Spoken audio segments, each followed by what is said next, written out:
370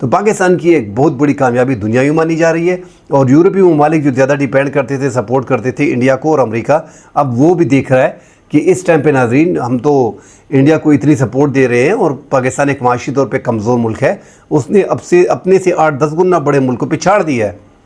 پاکستان کی آرمی کا بول بالا پوری دنیا میں ہو رہا ہے، پاکستان کی فضائیہ کو لوگ ہر جگہ پہ جو ہے ان کی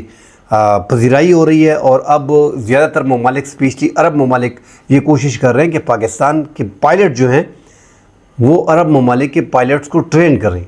تو اس حد تک ناظرین جو ہے وہ پاکستان کی اس جنگ میں جو ہے وہ عزت بڑھی ہے۔ ساتھ ناظرین افغانستان پاکستان کے تعلقات مزید بہتر ہوتے جا رہے ہیں۔ ہم دیکھ رہے ہیں کہ بارڈر پہ تھوڑی بہت چوکیوں کو لے کے فائرنگ ایک دوسرے کے خلاف ہوتی ہے، مگر ساتھ ہم نے دیکھا ہے کہ پاکستان کے تعلقات اپنے ہمسایہ ملک افغانستان کے ساتھ کافی بہتر ہو گئے، اور یہ بہتر ہونے بھی چاہیے اور رکھنے بھی چاہیے، کیونکہ پڑوسیوں کو آپ اٹھا کے دوسری جگہ پہ نہیں رکھ سکتے۔ اب اگر ہم لاکھ دفعہ کہیں کہ افغانستان پہ بھروسہ نہیں کیا جا سکتا، افغانستان کی کسی بھی گورنمنٹ پہ جب ہم نے ٹرسٹ کیا ہے تو ہم نے ماری کھائی ہے، مگر ناظرین آپ کو کرنا پڑے گا، آپ کو یہ بھروسہ کرنا پڑے گا۔ ایک تو سی پیک جو ہے وہ لے کے آیا ہے، ایک اس کو ایکسٹینڈ کیا ہے، جو 54 سے 64 ارب ڈالر پاکستان میں لگائے گئے ہیں، اس طرح وہاں پہ 20 سے 25 ارب ڈالر چائنا لگا رہا ہے، اور اب گوادر جو ہے وہاں آپ وسطی ممالک جو ہیں، وسطی ایشیا، وہاں تک آپ کی اپروچ ہوگی، رشیا تک آپ کا سامان جائے گا، تو یہ آپ کو کرنے پڑیں گے۔ اور یہ چائنا نے بڑی اچھی چال چلی ہے، جو اتنی بڑی انویسٹمنٹ وہ افغانستان میں کرنے جا رہا ہے۔ پاکستان نے اپنا سفیر بھی وہاں پہ لگا دیا ہے، چائنا نے، انڈیا نے، قطر نے پہلے سے لگا دیے ہیں، اب افغانستان نے بھی اپنے سفیر یہاں پہ لگا دیا ہے۔ 2 دن پہلے ان کے عبوری حکومت کے جو وزیر خارجہ امیر خان متقی، انہوں نے پاکستان کے نائب وزیر اعظم اسحاق ڈار سے فون پہ بات بھی کی ہے، ان کا شکریہ بھی ادا کیا ہے۔ تو تعلقات میں کافی گرم جوشی دیکھنے کو مل رہی ہے، مگر وہاں پہ ہم نے دیکھا ہے کہ ایک تو انہوں نے پاکستان کے لیے ایک بڑا کام جو کیا ہے، جو پاکستان کی حمایت حاصل کرنے کے لیے انہوں نے وہاں پہ جو بیان داغا ہے، اور یہ پاکستان کا مطالبہ بھی تھا کہ جو پاکستان میں اس ٹائم پہ شدت پسند لڑ رہے ہیں یہ جہاد نہیں ہے۔ وہاں سے انہوں نے باقاعدہ فتوے جاری کیے، بیانات جاری کیے۔ ملا یعقوب نے بیان دیا، ان کے سعید اللہ سعید جو ٹرینر ہے، جو ایک پولیس کیمپ میں ٹریننگ دینے جا رہے تھے، کمانڈر تھے، انہوں نے خطاب میں کہا تھا کہ پڑوسی ملک میں امیر کی اطاعت کے بغیر جنگ لڑنا یہ بغاوت ہے، یہ جہاد نہیں ہے، اور ان کے خلاف باقاعدہ کارروائی کی جائے گی، ایک طریقہ کار نکالنا چاہیے۔ یہ ملا یعقوب جو وزیر دفاع ہیں ان کا کہنا ہے۔ اب ناظرین اگلا جو سٹیپ اٹھایا کہ پاکستان کے خلاف جو حرض سرائی کرتے ہیں سوشل میڈیا پہ، ان کے خلاف گھیرا تنگ کیا جا رہا ہے، ان کو گرفتار کیا جا رہا ہے۔ ہمیں دیکھنے کو مل رہا ہے کہ وہاں پہ جو گرفتاریاں ہو رہی ہیں، جو پاکستان کے خلاف بات کر رہے تھے ان کو اٹھایا جا رہا ہے، ان کو جیلوں میں بند کیا جا رہا ہے۔ تو یہ بھی ایک اچھا جسچر ہے پاکستان کے لیے۔ تعلقات افغانستان کے اور پاکستان کے جتنے اچھے ہوں گے اتنا ان دونوں ممالک کو فائدہ ہوگا، اور پاکستان کے لیے ناظرین افغانستان سے تعلقات بہتر رکھنے ہوں گے۔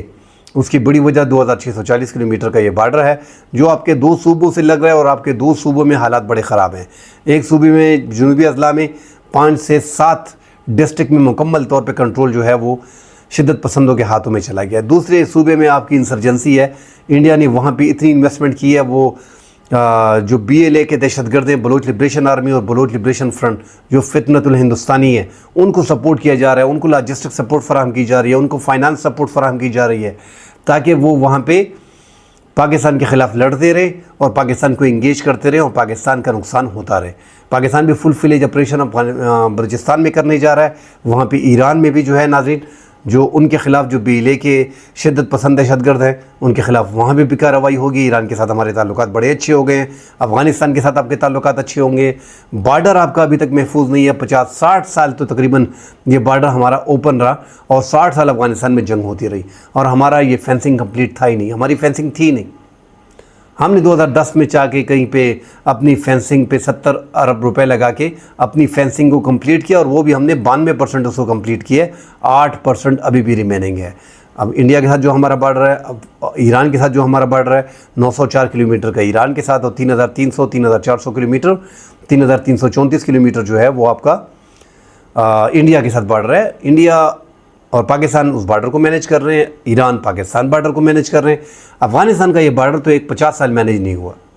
اب جا کے ان کو سمجھا رہے ہیں کہ بھائی آپ کو اس طرف سے مینیج کرو، دراندازی ہوتی ہے، اب بھی ان کو سمجھ نہیں آ رہی، اب بھی وہ پراپر طریقے سے مینیج نہیں کر پا رہے۔ ایک تو ان کی اتنی فورس ہے نہیں، تو پاکستان اکیلے 2640 کلومیٹر کے اس بارڈر کو